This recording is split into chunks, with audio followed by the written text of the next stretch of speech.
All right, ladies and gentlemen, I hope, absolutely, we are back on site to a very special place. It's actually our second time trying this because we wanted to make sure that you really took in the information. And unfortunately, the elements and the chickens, which you might still hear, kind of held us back a little bit. So we wanted to come back and reintroduce you to Eva Alvarez. We are at Rancho's Tres Agavez out here in Indio Hills. Close. Sky Valley? Yes. Sky Valley. I should have said that first. It's okay. we are an annex to Desert Hot Springs, but our neighbors are Indio Hills, Desert Edge, you name it, Thousand Palms. So we're nearly the San Andreas Fault. So thank you for having me. Yes. Thank you for coming. We're excited to be back for sure. Yes. We do have cheerleaders in the background. Yes, they are our audience. You will hear them for sure. And we're happy to have them. So tell us a little bit about this wonderful amazing organization you've created. Okay, so it is Rancho Tres Agavez de Cielo Azul. We have been operating under a 501c3, which makes us a nonprofit organization. And what we do, we introduce horses to anybody.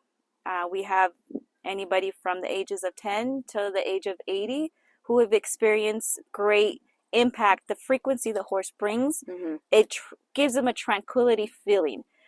Sometimes we have too much of our phone devices in our hands because this is what we do. We need to communicate. We need to have that email sent. That deadline needs to be done. Our children's school conferences, we need to be communicating. And sometimes the sensory overload can pretty much drain us out. 100%. So I like that. I like the fact that we can have options. Yes, we can communicate with, electronics devices. But we could also disconnect from them when needed. And so we have horses, and we have 4 of them. The oldest one is Goldie. She is about 18, 19 years old. She is a mare, colored bay. We also have Ashes, who's also been with us for many years. She is right behind Goldie, so she's about 16, 17. I give her a little bit more, but that's my precise age. And we have Cheeks, who is a gelding. Ashes is a mare, Cheeks is a gelding, and then we have Kabuki, so he's a stallion. So we have 4 different types of animals that can give you different personalities. Right. As you have pets at home, they all have their ways of communicating with one and telling us that they're either hungry, upset, or they're feeling and mirroring our emotions. Right. And you said you said a little bit earlier, the opportunity to disconnect from our phones and come here and actually connect with the animals in a different way. And I know that you do that at a really high level. And part of this is teaching people how to do that as well. Right. But for you, it's even more substantial, your communication with the horses. Tell us a little bit about that. I agree. I didn't know I had that capacity to communicate with the horses at the level that I now know. A lot of research, getting to know who I am as an individual and understanding my indigenous background, that helped me a lot to communicate with the horse and understand what they're trying to tell me as far as what they're feeling. So they encounter a lot of people, so they also are consuming all this energy. Right. So I have to care for them and understand if they're feeling well, or if they need more TLC. So I do introduce essential oils. I introduce herbs. I introduce sound bowls. I made my first ceremonial bison drum. Wow. And that alone allows a frequency to have them relax. And I named my drum Life, Vida. So it should radiate abundance and love. And it was such a beautiful experience that we want to eventually bring a workshop to provide for the community here at Rancho Tres Agavez. And we also want to incorporate art. So a little bit of art. Right. I'm sure we've noticed this so far. Tell us a little bit about this. And definitely mention the artist that created it too. We have Ravi, who is a local artist, and I met him at a pop-up for a Little League. I know him. You do, right? Yes, I do. I do know him. Yep. And his wife. Now that you said it. Elaine, I think it is. Yes, that's so funny. And okay, go ahead. I don't want to butcher the last name. Is Wiki. So Ravi and Elaine are awesome artists, and they were out here for more than about 2 weeks. And there's some little small touch-ups, but we definitely want to incorporate art. And bring the elements to life with art, if that makes sense. 100%. 100%. So the artist made this goddess, or created this goddess in the vision where I wanted him to understand the story, and then him kind of just barf all over it. Like, sure. This is what I saw when you told me the story. Right. I provided the links. So Maya Well is really popular from my mother's hometown, which is Tequila, Jalisco. And that's how we originated the name, Rancho Tres Agavez. So agavez is the plant that makes, as we all familiar with, the alcohol beverage tequila. So the plant has a lot of process to get to where it needs to and have its taste. However, once you read the story about the goddess, she's very fraternal, and how she became the way she is, and she can reproduce. It is just a beautiful story, and I felt that she made her appearance on time when the artist came during a retreat, a wellness retreat. He was supposed to come maybe a month prior to that. However, his clients were backed up and he needed to finish little touch-ups here and there. It's just different when you have to create something from new. Sure. And he ended up actually creating this lovely mural during the retreat, and a lot of the participants that came to the retreat actually put their energy and also added touches to I this. love that. It was amazing. It's very communal. Yes. Yeah, that's amazing. And, part of your story, this all started in COVID, at a time where people lost the ability to connect. Yes. They didn't know where to go to connect, not to other people, but also to nature. And the connection to nature and animals is so healing. It is. And starting that during COVID, tell us a little bit about that as well. So there was a time that we all needed to stay away, and it built a lot of anxiety for myself, for my children. I have 4 children, and at the time, my 8-year-old was having trouble to stay in class during that whole computer screen thing, and I felt like I needed to discipline her, but not the way we're accustomed to, is punishing and removing her from,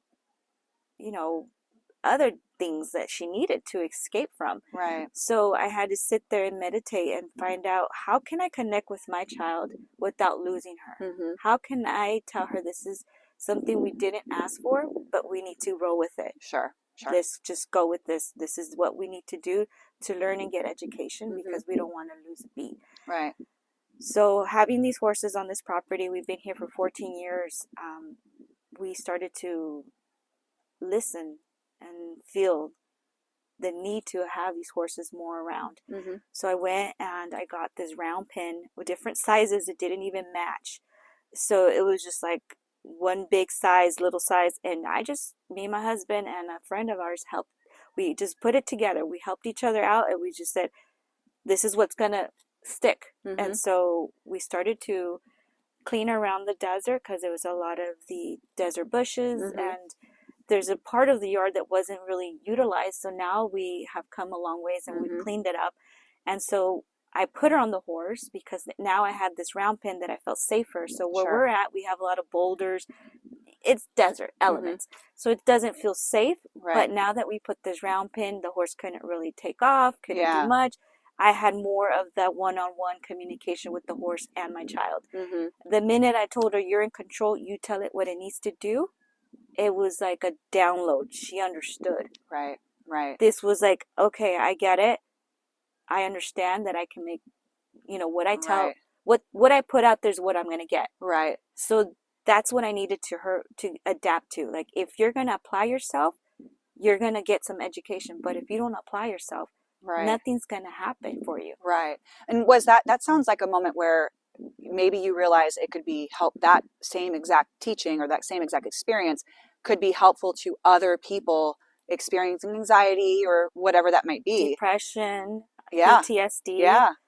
There's a lot of different emotions that we don't know that it's okay to feel, but we can't stay there. We have to let that pass through. Sure. And you kind of discovered that this being with the horses, and the horses maybe also experiencing some of that energy, could be such a helpful, and that's why we're here today, right? It's therapeutic. Yeah, therapeutic. Yeah. And for the horses too, because these are rescued horses. These are horses that were unwanted that you took in. Thank you for right? Yes, shining light on that. So my horses are not fine breeds. They are either retired horses from the sport of charreria. That's how I have my experiences from the sport. And it is an extreme sport for the horses, for the contenders. And tell us a little bit about what that is, because I don't know that people are familiar with that. Yes. Yeah. So the horses are either retired or rescued, but the ones that I do have come from this sport. And the sport is a male sport. So there's charros, and they do different physical activities with cattle. And when they do the activities, they get points and they compete with other men groups. So let's compare it to football. They do their thing, you know, it's aggressive sport. They have to wear their gears, their everything. On top of that, you're with a horse. So the horse also has to be geared up and have, you know, the discipline of athletic. Right. You have to get massage therapy. You have to have electrolytes. You name it, supplements. It's all the sport, you know. And then there's the cheerleaders, which is what I learned, the escaramuza part. So we ride side saddle. So our legs are practically crossed, just like us, we are now. And we wear boots, spurs, and we have these beautiful dresses. They're custom made. They're not, you know, replicas of anything. And you have these beautiful sombreros, you name it, jewelry that has to match. And there's 8 of us. And there's always a 9th one in case one of us is either ill or something's happening that we're like an alternate, an emergency. So there's an alternative. So there's 9 girls at all time to compete with other 9 girls. In the arena, there has to be 8 side-saddled women from ages to 5 all the way to about 40, 50. Oh, wow. I think I've seen higher. But if your body allows you to do that, you're taking risks because sport is it's an extreme, you know, being with the horse itself. And so you get to earn points and you compete with other women here in the U.S. And then the U.S. goes and competes with Mexico, which is the national sport. So USA has never won Mexico. And it goes down to politics. So, you know what I mean? Like, you're going for fun and the blows and whistles just to say you went there. And it's a beautiful culture. It's a beautiful experience. I have friends and family that still participate, and they have a lot of that background and memory, and I have it. As a 9-year-old, I enjoyed a lot of it. It wasn't until recently that I felt more intrigued with the horse than I did with the sport. So my daughter got to experience the sport recently. I have 2 daughters, but one of them was more intriguing towards it, and it was a refresher to what I did. And this time I was a parent and I can make decisions based on what I was seeing and the level of the toxic competitive in everyone. Oh boy. And it's something that you're like, the beauty of the horse is being ignored just to win that first prize. Right. And you've talked about that a lot, like in our various conversations, about how your perspective on that, it changed from being the focus, right? The rider, the focus, to the horse being the focus. And the beauty of the horse and the capabilities of the horse. Was that like a thought process that, you know, maybe some of your family members think, well, that's kind of weird? Right? Like, that's not right. Like, that's not what we do. I'm the black sheep. I mean, and you have changed your entire relationship with horses and how you have them in your life.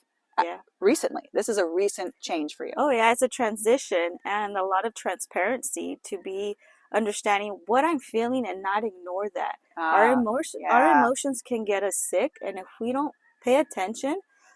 I recently had this huge pain on my left shoulder, and I couldn't understand what it was because I had done myofascia release therapy. I've done acupuncture. I've done chiropractor services, therapy. I've done salt water, cold plunges, you name it. This pain wasn't from me. It was an emotional feeling that came from ancestors. And so when I realized, okay, yes, I'm an athlete, a retired athlete, but I still ride, I still get on the horse. My body should be more resilient, and I take supplements, I take care of myself something was telling me that an emotion that had happened down my ancestor line was being present with me. Right. And so I looked into that and I figured it out, and I was just like, okay. Well, that's such an interesting thing because, as we were talking about earlier, your culture, and you've been on this path of rediscovery around your culture and even deeper into that. Yes. What prompted this rediscovery, and what has it really shown you? I think a lot of just sitting in silence and feeling, understanding my community. Mm-hmm. I come from a background of religion, Catholicism, Mm-hmm. and I believe that we do need to have faith. Mm-hmm. And a lot of stuff that comes up to mind is, where do my ancestors come from? How did they get their services to heal? Like, what did they use? And as I started to ask and almost connect with others with the same experience, same Mm-hmm. questions, I started to connect with quantum healers, Reiki masters, wellness. Right. Right. And sound bath and sea moss and pH water, you name it. Like, all these things that we have that can help us get better. Sure. And so when I started to research, and I just started like peeling the onion, layers of tears and sweat and Sure. stuff, that you're like, I now understand myself better. Like, I get it. Mm-hmm. I totally get it. Mm-hmm. And now that I can feel and understand, I know that I can identify with others. Right. And so you bring people here and they learn different levels about working with horses. Yes. And so you incorporate that whole idea of healing Mm-hmm. in their practice of learning how to work, whether it's just lead them around or get on them and ride them. Yes. And have you seen substantial change in the people that come to visit with you? I have. I had a lot of the information that I have, it has to stay confidential. Sure. I'm not a therapist, but I hold space for a lot of people to come and just connect with the horses, people that have grieving situations. Sure. They either have, grieving can be layers of either losing a job, losing a home, losing a family member, losing a loved one. Sure. So it's just different situations for everybody. But when somebody's coming to the ranch, there's difference. There's one that knows it and there's one that doesn't know it. And so the ones that know it, I just hold space. I let them tell me what they want to do, and I'm here to guide them and to give them my experience of how I use the horse to heal. Right. And how the horse can help them if they allow it and open up to that information of frequency. Right. And this is for people of all ages. Exactly. Right. For you and I, especially Sure. if we're always communicating on devices, or even for the one that's caring for the ill. Right. Right. It's a simple sense as of that. Release and yeah, absolutely. How do people come to find you and be a part of that? I'm glad you asked. So we have a website. We have our direct line. We do a lot of networking, and we're part of the community. And recently we were at a grand opening for another nonprofit organization, which was Danza Azteca, which is an indigenous nonprofit organization. Oh, wow. Is that local? Yes. Oh, they're in Coachella, and they have been here, and we were invited to their ceremony, and it was such a beautiful ceremony. And so we do things like that. We also do fundraisers. We recently did a fundraiser with Habit Grill and Burger and Grill.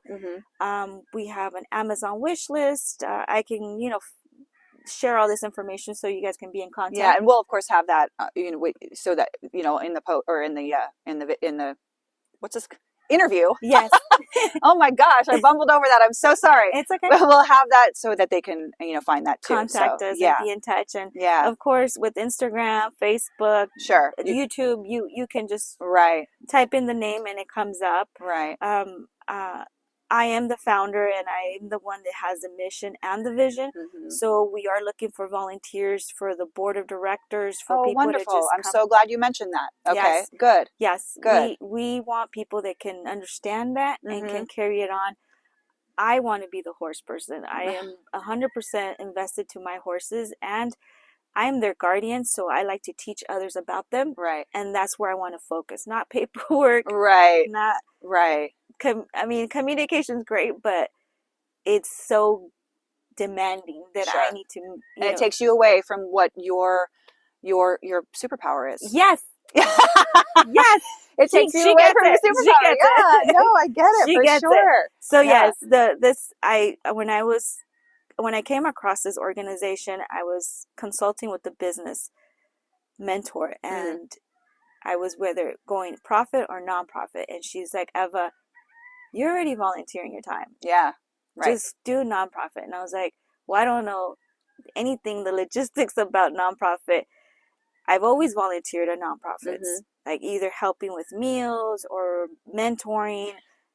There it is. Another thing we have in common is that we are both Ophelia mentors, and that's super close, I know, to my heart, and I know to your heart. It is. And another way that you're giving back so heavily to the community. It's an amazing program. A plug for Ophelia for sure. Yes. Yeah. It's very beautiful to be able to give back. I mean, we all give back to feel good, and that's just what we need, is more of that. Right. Right. And to come here, if people had nervousness around horses, there's other ways they can help, clean the stalls, do the things. Is that correct? Yeah, definitely. I think and warm up to it a little bit. Yes. So I do get scenarios where, like, I've been on a horse and my uncle just let me ride. He hit the horse and the horse bolted and I flew. Yeah. And I'm like, holy cow, that's like the worst experience as a kid. Yeah. Now. And so I say, okay, I'm going to be here with you the whole time. There's no need to envision what happened in the past. I'm sorry that happened to you, but let's start from scratch, and then let's just start with basic. Let's just start grooming the horse. Right. As you're grooming the horse, just talk to the horse. We're going to clean its hoofs, and you're just doing something to help the horse. You're no longer thinking about you. You're now thinking about, how am I helping this creature feel good because he's elderly, or he's sad because he was neglected, etc. So you now are present in the moment. You're no longer thinking about that bad thing that happened to you. Right. And so when we have seniors that come out as well, and either they had some kind of bone or joint issue, that they forget about that. Yeah. Because they're no longer focused on their pain. They're focused, how can I help the horse? Right. And so they're out here either picking up, because it's desert. You have different sizes of rocks and stuff like that. So we try to gather them and move them. We have machinery that cleans the ground, but that alone, just being in nature and being around the elements and doing physical work, is very, even though you probably set out to it and you're like, I don't want to do that, but it's very it is therapeutic as well. And taking care of horses is physical work. It is physical, and it requires a lot of mental presence. I have one of my youngest son, he has speech delay, and recently he's been evolving and being able to understand that he needs to use his words to communicate with the horse. Oh, wow. So that's very special. It's those moments where you think, am I the teacher or am I the student? Yeah. And that was one of those moments where, like, this little boy's teaching me a whole new level of how can we communicate. Right. And how can we use the horse experience to have growth and healing? Exactly. That's amazing. Exactly. That's awesome. I'm sure you've had a lot of people give you a lot of great pieces of advice. What's one thing that you like to share when you think about that? So I've come from a dark, blended divorce family, and it took a lot of me to find out who I really am. But what stuck to me is, when you believe in yourself, everyone around them starts to believe in themselves. So when I stopped thinking that my past defines me, and that I am that one person that did wrong, or that one person that got in trouble, or I made a bad decision, if I'm stuck there, then I'm never going to believe in myself. And that's how everybody sees you. Yeah. When you are in that moment. When you put it out there to the universe, or you're just projecting, and that's what's coming back in a circle. So once you be submissive and transparent, like, yeah, that was me as a kid. I learned that. I those are my lessons, and now I'm here and I believe in me. Right. And so everybody around starts to feel the same vibes, and you're like, okay, sister, let's go take this down. Let's do this. Let's clean up. Let's, Yeah. that's what it's about. It's being transparent how you feel and communicating and connecting. It becomes a very collective experience. Sure. Shared energy, shared experience. Yes. Shared. That's awesome. Is there anything else you'd like to say or anything while we're here? I think we touched base on a lot of things, and I'm glad that the elements pretty much cooperated today. But you've heard the chickens. Yes. I mean, we're in December and it's beautiful. Oh my gosh. It's like 85 degrees today. Yeah. Yeah. Super blessed. Yes. I'm very grateful to have come across you. Same. Thank you so much for spending this time and doing it twice. Yes. Because we want to definitely get your story out. So I appreciate it. Absolutely. Oh, and I did want to ask you. Yes. What did you feel from the horses when you came in?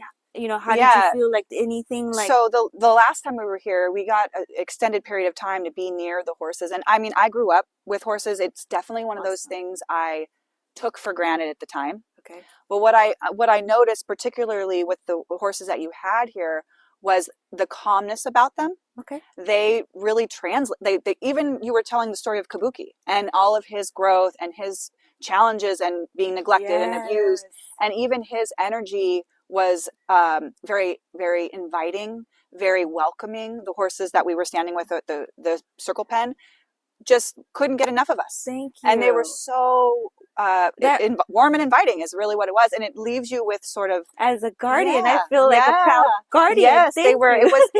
I can imagine, and I don't necessarily haven't felt this way about horses myself, but I do understand that people are like, they're such big animals, and what are they going to do? And they could kick me, and but they had zero, just the calming, welcoming energy of allowing us to be in their space, because we were standing right next to them, feeding them. We were right near Kabuki. He came up right to us, and knowing his story, that was not always who he is. Right. So testament to you and your care, but also to his willingness to grow, to be different. Yes. Because they have to be willing too. They're creatures, but they're creatures that think as well. Exactly. They're a herd animal, so they pretty much follow the herd, and there's always a dominant one, and he happens to be that dominant one. So if he's not feeling it, he would definitely exclude himself. But really special. He's come a long way. Yeah, I highly encourage people to reach out and find a way to come here if they need something. But also, if you would like to help in some way, definitely reach out, and that information will be on the recording, so we can get you all connected. Thank you. Yeah, thank you so much. We'll see you next time. Bye. Yay! That was awesome. That was good, right? You feel